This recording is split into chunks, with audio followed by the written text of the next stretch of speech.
e të premtes me gazetarët. Fjala për kryetarin e Partisë Demokratike, profesor Dr. Sali Berisha. Mirë dita. Jam sot për të denoncuar një nga aktet më antikushtetuese, piramidën më të madhe të vjedhjes dhe mashtrimit në tërë historinë e vendit, korporatën e investimeve shqiptare.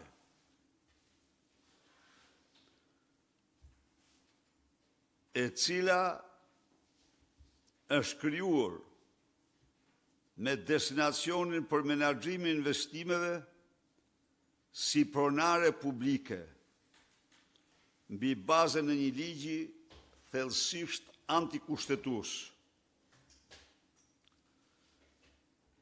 Me një vendim qeverie për përcaktimin e kriterëve dhe procedura, me vendim qeverie numër 137 datë 16/3/24 për përcaktimin e procedurës për dhënien e prozë shtetërore me qera, emfiteoz, leasing, shitje, përdorim si kolateral dhe të përdorimit në forma të tjera nga ana e korporatës së investimeve shqiptare, të cilat i ofrojnë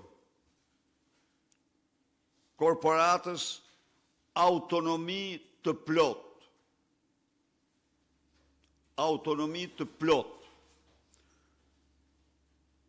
në administrimin dhe përdorimin e pronave shtetërore, përfshin mundësinë e dhënies me qera, emfiteoz, leasing, shitje, përdorim si kolateral dhe zhvillimin e projekteve përmes procedurave specifike të konkurrencës dhe negocimit të drejtë për drejtë.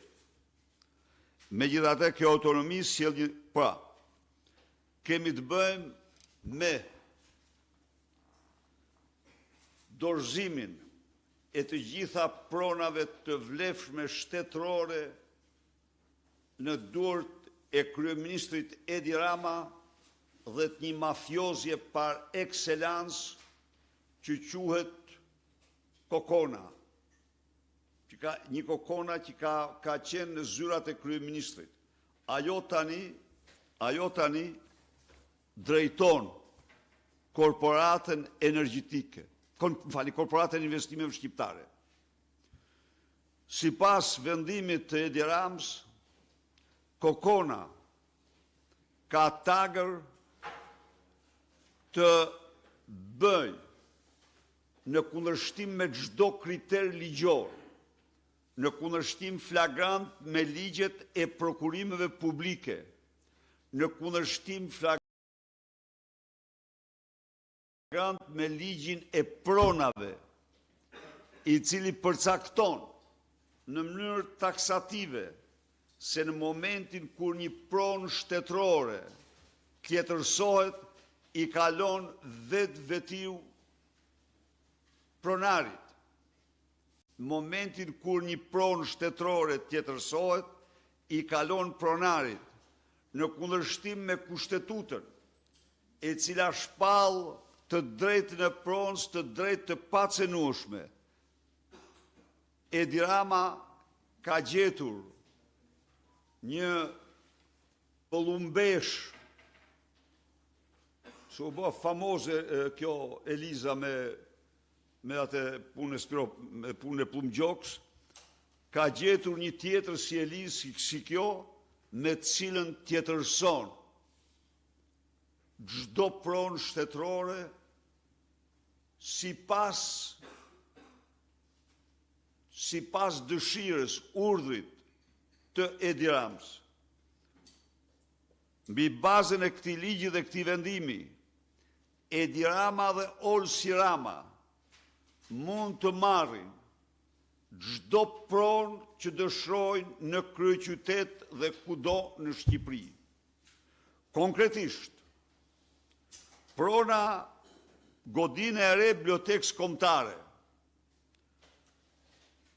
rikonceptim, në gjojni pak, kjo është e bukur shumë, rikonceptim i rezidencave qeveritare në Vlorë. Të dini ju betejën e Edi Ramës me kushurit për rezidencat në Vlorë ka kufi vetëm qiellin. E keni dëgjuar një kushuri që thot më grabiti pro, jo ky që emroi prefekt në Vlorë, ky është firmos që thot Rama. Ky po tjetri thot më ka marrë pronën mua, thot. Një kushuri akuzon Ramën se më ka marrë pronën. Dhe tani del se Rama fut në hyqmin e vet personal, se kjo Kokona është thjesht është një marionetë, është e njohur kjo, është problematike shumë, njëri problematik, po prandaj është zgjedhës ka shku aty ajo. Do marr rikonceptimin e rezidencave qeveritare në Vlorë. E merrni vesh ju çfarë do bëhet aty Ndërtohet kompleksi i rezidencave të mafjes më të rrezikshme të Europës. Stadiumi Dinamo, rikonceptim, shtrohet në Kulla. Nuk kursehet as pallati i kongreseve. Jo, iku. Stadiumi Selman Stërmasi.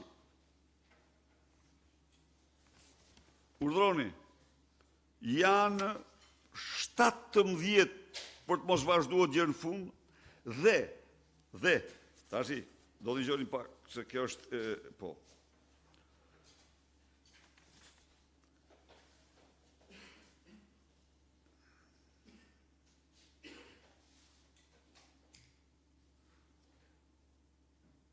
Kadastra shqiptare, ndërtimi dhe menaxhimi i kompleksit guvernativ në bulevardin Jeanne d'Arc. Shikoni pse shkojnë parat e qytetarëve. Do të ndërtojmë një kompleks qeveritar tjetër. Ky që është një nga komplekset më monumentale në Europë. Absolutisht në më të bukurit. Po s'ka se do vjedhim. A mund t'imagjinoni ju? Çfarë ka? Është një kompleks i njërit për arkitektëve më të mëdhenj të kohrave.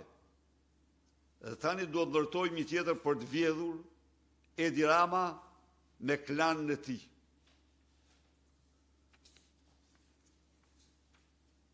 Janë të detyruara t'i dorëzojnë Kokonës pronat.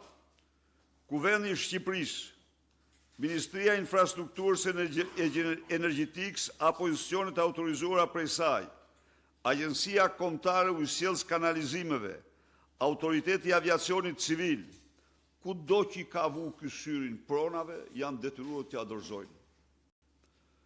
Ministria e Arsimit dhe Sportit, Ministria e Drejtësisë, Ministria e Turizmit Mjedisit, Drejtoria e Shërbimeve Qeveritare, se janë pronat e kësaj drejtorie, të cilat është plotësisht normale që qeveria mund t'i lëshojë, por do t'ja u kthej pronarëve.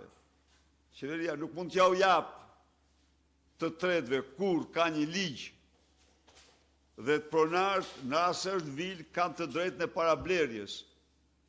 Po se parablen ata, atëherë ndryshon situata. Por ligjet e vendit janë këto. Ky faktikisht shërënjos edhe ky është një vendim qeverie, me këtë vendim të shërënjos çdo gjë. Ministria e Turizmit dhe Mjedisit, Ministria e Drejtësisë, Drejtoria e Shërbimit, Agjencia Shtetërore e Kadastrës, institucionin varësi të Kryeministrisë sipas përdorimit në marrëveshje përkatëse. Pra, e tëra prona shqiptare e vlefshme de facto shtrohet në pronë të klanit më të rrezikshëm të Europës, klanit Rama.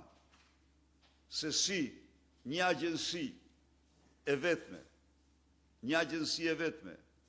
mund të bëhet edhe pronare, edhe shitse e pronës, kjo nuk ka ekzistuar kurrë.